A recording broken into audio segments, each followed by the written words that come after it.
Y'all, so in John chapter 9, it starts out where Jesus is walking. He comes across this blind man who's been blind from birth. All right.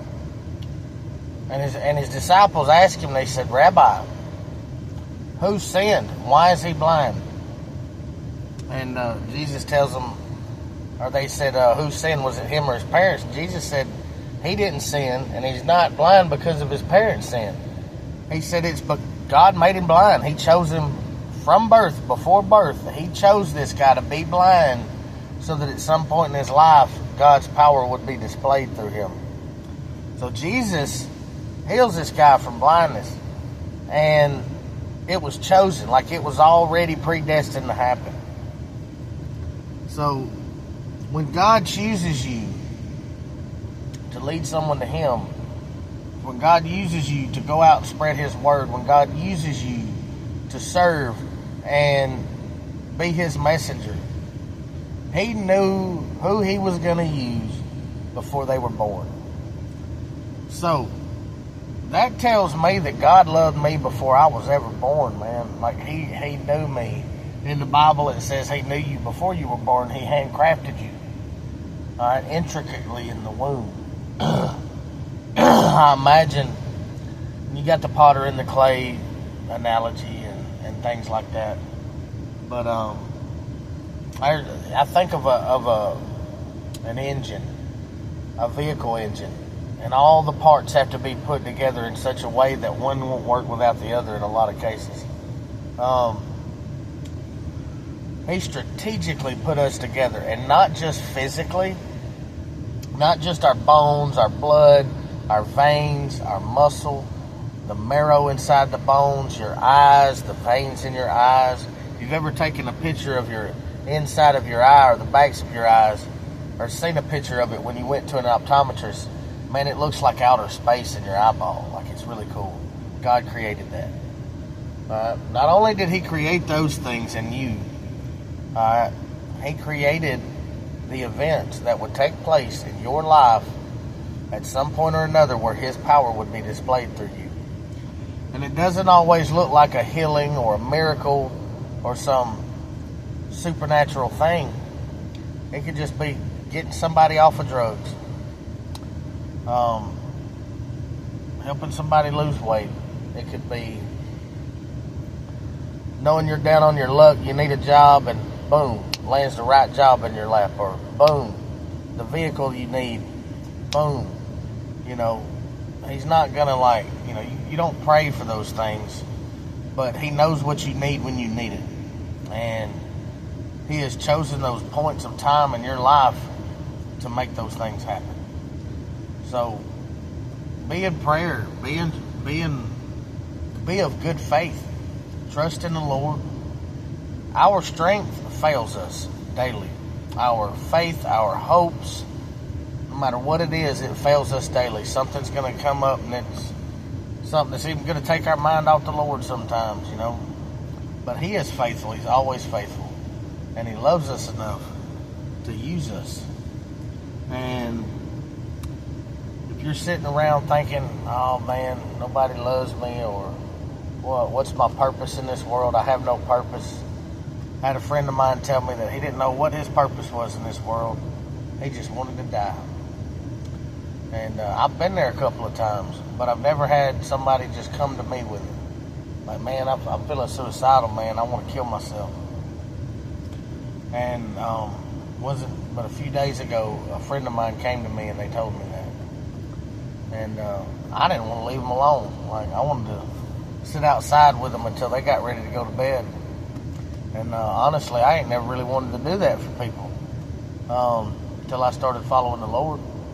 I didn't care about nobody but myself. I didn't care about you. I didn't care about your mama, your kids, what you had going on, your financial situation. I didn't care about none of it. It was all about me. And then I decided to follow the Lord. About 9 years ago, I made a decision to step forward and start walking a path. I've slipped off a few times, but none of us are perfect. We all fall short of the glory of God. Righteous man falls 7 times, but gets back up again. So if you've fallen out there and you don't see a way up, let me tell you, Jesus. Try Jesus. What's it going to hurt? It can't hurt you to try Jesus. As a matter of fact, everything he does for you is to help you. All right? So I hope that helps somebody today. You know, he knew us before we were born. Like the blind man in John chapter 9. That a lot of people in the Old Testament, when they sinned, God would not put the punishment on them. He would put it on their children sometimes. And so they wouldn't see the punishment. It was decades later or a generation later, their children would suffer from that punishment. Thank God we have Jesus today, that we don't have to suffer like that, like we used to. Now, I do believe in generational curses in such a way that if you're raised up a certain way, you know, you are what you eat. You know, so if you're raised up around a certain environment, you become that environment. And if you've been living in an environment full of sin, and if you don't know what sin is, let me put it this way. If you've been living in an environment full of hate, anger, rage, criminal activity, anarchy, bucking against the government, bucking against your authority, and things just don't seem to be going right in your life, well, try Jesus. He wants you to come to him. He wants you to confess those sins to him. Yes, he already knows, but that's just not it. He wants you to come to him wholeheartedly. Give him your heart. And what that means is you've got to dig down deep, all right, and take courage. Take up courage and tell him what you've done. Tell him how sorry you are, if you really are. You know, if you don't want Jesus, I would say don't try him. But if there's something in your life that you believe you're missing, there's a hole in your life that you feel like it needs to be filled, I'm 100% positive you're missing Christ. And you need Christ today. So, Jesus Christ, God sent his only Son to die on the cross for our sins, that whosoever shall perish, or so whosoever shall believeth in him will not perish, but have everlasting life. Yes, our bodies are going to die from this earth. It's going to die away. They're going to rot and wither. But we have a hope. We have a life with Jesus in heaven with God. Jesus is at the right hand of the Father. All right? And he's preparing a place for us. All right? The work he did on the cross was just for that reason. Was to save the lost, teach the kingdom so that we know the kingdom. So if we're living in him while we're living on earth, we're basically already in the kingdom. We're living out the kingdom law. We're living out kingdom blessings. We're seeing the truth in our life displayed. And there's so many people out here that just hate Jesus, man. And I don't hate you. I'm not going to judge you for hating Jesus. You know, you believe what you're going to believe. But I know you've probably been told, man, don't you follow that Jesus dude or that God dude because he's a tyrant. God created us, man. We should want to be grateful for what he's created, grateful for him, grateful that he gave us a way to come live with him when this earth is over. I am.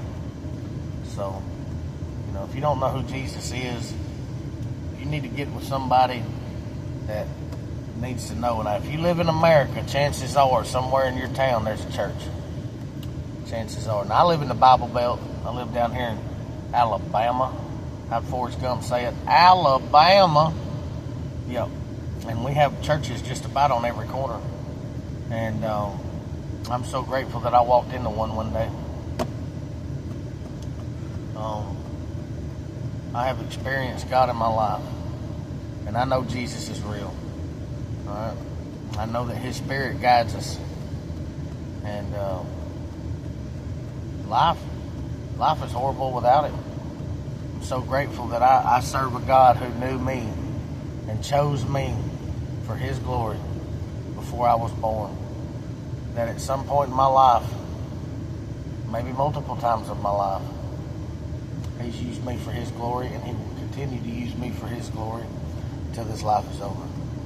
I love y'all. I hope you have a blessed day. Drink water.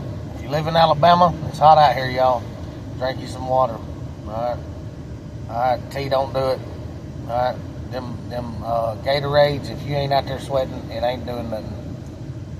Drink water. Love y'all. Stay cool.